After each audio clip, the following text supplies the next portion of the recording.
So, I know a lot of you guys, real estate investors, right? Real estate investors, let me see you, where you at? All right, so when you first got into real estate, just like me, you didn't know the lingo, right? Like ARV, like what is that? Do I plug that into my TV? Like what? Burr, like you need a jacket? Like what's going on right now? You cold? Like you had no idea and you felt dumb talking about it. You didn't know how to like run those numbers, but now you're comfortable with it, right? This holds true in every investment. So same thing with crypto, this crypto lingo. You hear people saying, to the moon, right? You're like, what the hell is, am I going with like Musk? Like Elon, can I get on the jet? Like what's going on? So, diamond hand, diamond paws. So, Hottel means hold on for dear life, and it basically started as a typo. Someone way back in the day, like 2013 type Bitcoin when it was like nothing, was, I don't care what you guys are doing, I'm gonna hold, and he transposed 2 letters. And it became Hottel, and it just, phenomenon later. So hold on for dear life, which not always good advice, all right? Sometimes you should sell your stuff. No different than with like stocks, right? So now that we know what Hottel means, and we can be crypto cool, and we know to the moon means it's going higher, we should talk about why crypto, right? Like day one, Doug talked about why. Why are you here? What's your purpose? What are you doing? What's the why? We hear that all the time, find your why. It's the same thing with investing, right? Why do we invest in real estate? Why do we buy stocks? So you got to figure out why crypto. Why the hell do I want to own crypto, this magic digital money? Partly because of what's going on with our current money. So what I want to share with you is what the F happened in 1971, and what the heck does it have to do with crypto?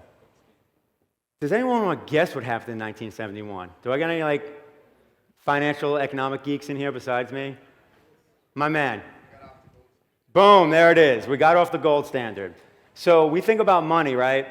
And money's been around for, the US dollar's been around for hundreds of years. But the reality is this fiat system that we're currently on is a 50-year experiment. All this started in 1971. Came off the gold standard, we have a free-floating currency, and the government's building up more debt, and it just is what it is, right? We have interest rates, they go up and down, they print more money, they print less money. But we accept it as this is the way life is, and this is the way it will always be. So I think about, my mom's 64, so she's older than our current financial system. And I'm pretty sure in her lifetime she's told me things that, I used to do X, Y, Z a certain way for decades, and then I realized that was kind of dumb, and there was a much better way to do it. So why can't that hold true for our current fiat system?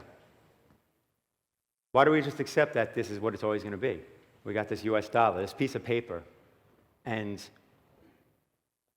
we exchange it, and the government tells us what it's worth. And we believe them because they're the government, and they're good people.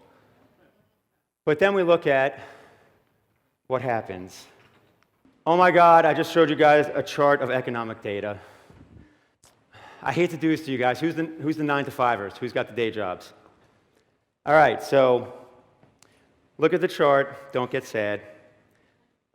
What this represents is of total income in the United States, the percentage of that is from wages, so what you're being paid. Do you see a problem? Exactly. And when did it start? Right about 1971. So who's making all the effing money? Besides Walter. People that own assets, right? And what's the common knowledge thing about real estate? It's made the most millionaires. So in this current monetary fiat system we have, we're forced to own assets. And if we don't, we're losing money. So we're forced into stocks, we're forced into real estate, and dare I say now, we're forced into crypto. So look at the inflation. And again, look when it started, 1971. Look at the purchasing power of your dollar. Again, do we see a problem? Do you see why you're forced to be in assets, otherwise you're losing money? If you have money sitting in the bank right now, you are literally losing money every second. And listen, I'm the scaredy cat. I like to, have that safety cushion. Who else has got money in their savings account just so they feel comfortable, right? Half the crowd. We are losing money every day doing that to feel safe. We're paying a safety tax. I mean, it's almost as bad as the safety dance. Doug, you remember that one? We can dance if we want to. So we're forced to be in assets, and real estate's become a very popular one, right? And most of us here, we do real estate. Much of this weekend has been about real estate. And I still believe in real estate as much as I'm a crypto addict now. I will admit I have a problem with crypto. It's bad. I might have been trading crypto an hour before I came down here. So if the fiat dollar is clearly broken and it's being inflated away and we have to be in assets, right?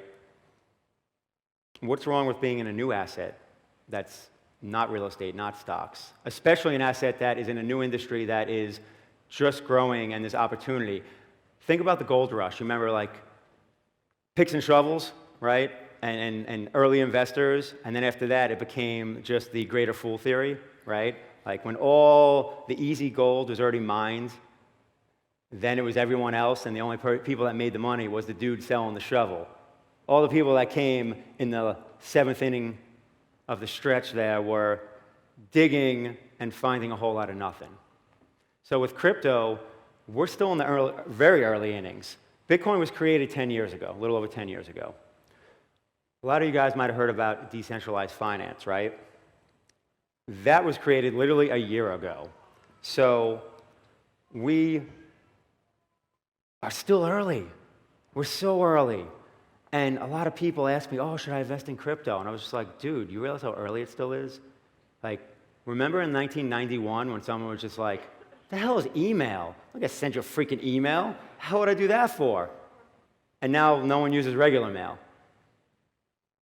I can't promise you that's what's going to happen with cryptocurrency, but I also can't tell you it's not. So the big thing that I want you guys, to kind of realize is that the fiat system is sort of broken, and yeah, we may stay on it for decades and decades and the rest of our lives, but how do you best monetize that? How do you best make money from that? We know real estate, as we've talked about over and over. But with crypto, I might be able to buy some stuff that A, doesn't lose value, and B, isn't an overpriced stock, right? So if we go to the next slide, apparently I can turn it on and off, but I can't move the slides. I don't know. Inflationary versus deflationary. So now you would think inflationary means it goes up and deflationary means it goes down. Make sense? Seems logical? Then why is it asked backwards? So US dollar is inflationary. Why is it inflationary? Because they can make more of it. So random fun fact that some of you may know. In the last 2 years, 30% of all US dollars ever created, last 2 years, 30% of all US dollars ever created in the last 2 years. That's how much money was printed. That is an inflationary thing. That devalues your money. That's why gas prices went up $2 over the last year and a half. That's why the price of chicken has tripled, which is unfortunate for every small business owner out there. I have a buddy that complains daily about the fact that a case of chicken was $30 2 years ago and it's now $75. And we wonder why our sandwiches now cost $15 instead of $9. So what if we had an alternative that was deflationary? So now deflation, my coin's going to deflate? Like it's going to go down in price? No. The supply of it is going to deflate, which therefore is what? Bullish. Supply and demand, right? Same thing with real estate. Right now there's a short supply, right? Shortage on supply, a lot of demand. So what's going on with real estate prices right now? We're making offers, right? And people are bidding 20 grand more over asking. And you're saying, you mother lover, those numbers don't work, you're an idiot. So with crypto, and I'll give an example, a lot of people are familiar with, Bitcoin, and then usually Ethereum is the other coin, right? So with a coin like Ethereum, what happens is to transact you pay a fee. Like there's a transaction, and when that transaction happens, it takes a little bit of Ethereum.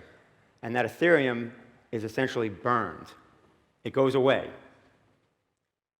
So by burning that little bit of Ethereum over millions of transactions, you're doing what?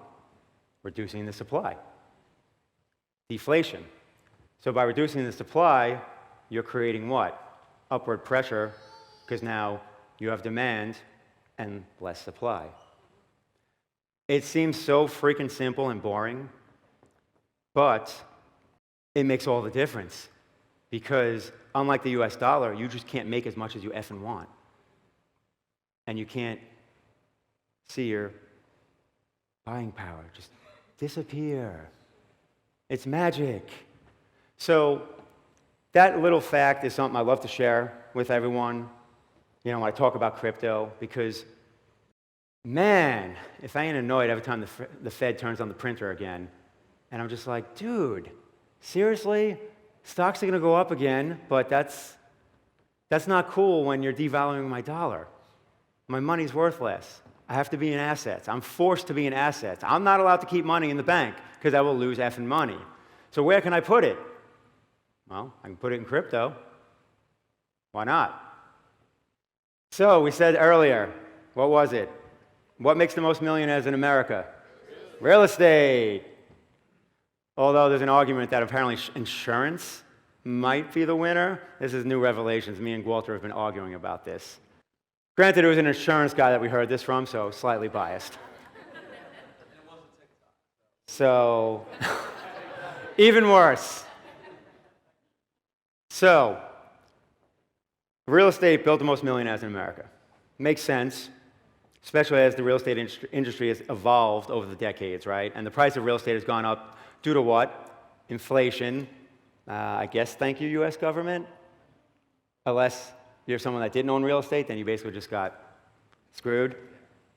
So, with crypto being new, with crypto changing the landscape of money, with this DeFi, decentralized finance thing, coming along and providing financial services through crypto, it's my belief and opinion, because in the end, that's all it is. Anyone that tells you that XYZ investment is going to do ABC in a certain time frame, well, they're giving you their opinion. No one's got a crystal ball.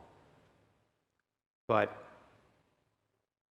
by putting my money in crypto, I can lock in value, whether it's through what they call a stable coin, which is equivalent to $1 US, but in the end, it's always $1 US. So if I take it out of stable coin 10 years later, I'm still getting $1 US. With a coin like Bitcoin, it's only got 21 million coins. There's no unlimited supply. If I hold one Bitcoin, the odds are that value is going to go up because of that limited supply. It's kind of like digital gold. I tell people all the time, I'm like, listen, there's got to be a store of value with crypto. Some coins got to play that role. You have gold against the US dollar. Some crypto is going to have to play that role. Why not Bitcoin? It's got all the ingredients. Limited amount of coins, 21 million, which is nothing for a crypto. It's kind of clunky and has slow transaction times. And you already have a shit ton of people that hoarded it. So, store of value. Bitcoin likely is playing this role. How many people want me to tell them about a coin that will 10x their money in the next 2 months? All right, stop it. You're all fired. Shut your mouth when you're talking to me. No. When you hear like the influencer on TikTok saying, freaking, golden doodle rocket coin, it's going to the moon, buy it, Christmas time, I'm rich, swipe left. That person is not your friend. And why is it always named after a dog? Seriously. When it comes to crypto, there's so many similarities with real estate, with stocks, right? We buy a piece of real estate, why? Because it has a use case. We're going to rent it out to somebody and generate income. Or we're going to sell it to someone that wants a new home. We created value, it's worth more now, right? We know what the use case is, right? When you buy a stock, usually you're buying something you believe in. Case in point, Tesla. Walk up to Mike Shine and ask about Tesla. You will know every use case of that company. It's not just cars, right? That's why he invests in it. So, with crypto, what the hell is it used for? Right? That's the big question. Like, why am I buying Bitcoin? What's it used for? I threw out my theory on what it's used for. I think it's going to be digital gold. I think it's going to be a store of value. I think that instead of holding gold bars in my safe, I will just have crypto on a hardware wallet in my safe instead, which is a hell of a lot easier to transport. So, why not crypto, right? But, again, what is it used for? So I mentioned Ethereum earlier, right? Most people have heard of Ethereum, that's why I use it as an example.